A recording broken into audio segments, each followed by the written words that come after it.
Kate and Prince William have issued a heartfelt message in support of Ukraine on the third day of attacks by Russian forces across the Eastern European country. The Duke and Duchess of Cambridge have spoken out about Moscow's attack on Kyiv.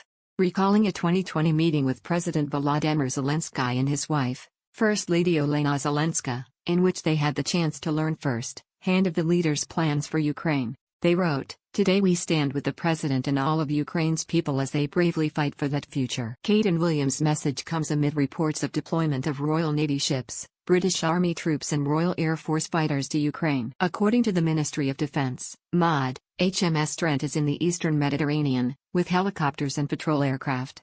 HMS Diamond, a destroyer, will join from Portsmouth.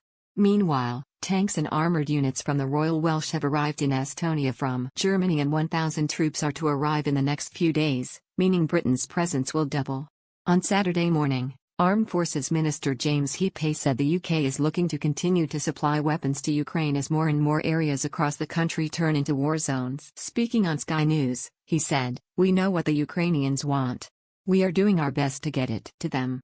Mr. Heappey confirmed the government was working on a strategy to support a resistance movement and a Ukrainian government in exile if the capital city Kyiv falls.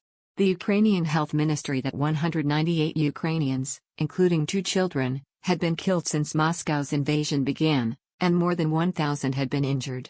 People in Kyiv spent a tough night in bomb shelters and basements and woke to dramatic images of a residential apartment block near the city's Ulyani airport hit by a missile. Though no casualties or injuries were immediately reported, Mayor Vitaly Klitschko urged Kyiv's residents to stay in shelters. The enemy will attack from the air. The Cambridge's statement follows one issued by Harry and Meghan earlier this week that read, "Prince Harry and Meghan, the Duke and Duchess of Sussex and all of us at Archewell stand with the people of Ukraine against this breach of international and humanitarian law and encourage the global community and its leaders to do the same." The words of the Duke and Duchess of Sussex were the first to come from the royal family about the crisis in Ukraine. Because the pair stepped back from their royal duties in 2020, they are able to speak about such matters publicly, as private citizens. For the Duke and Duchess of Cambridge, though they are not thought to be banned from sharing their views on diplomatic or military conflicts, it is rare to openly position themselves. It would certainly come as a surprise to see the Queen making a statement on the unfolding war, as according to the royal family's official website, the monarch must usually remain strictly neutral with respect to political matters.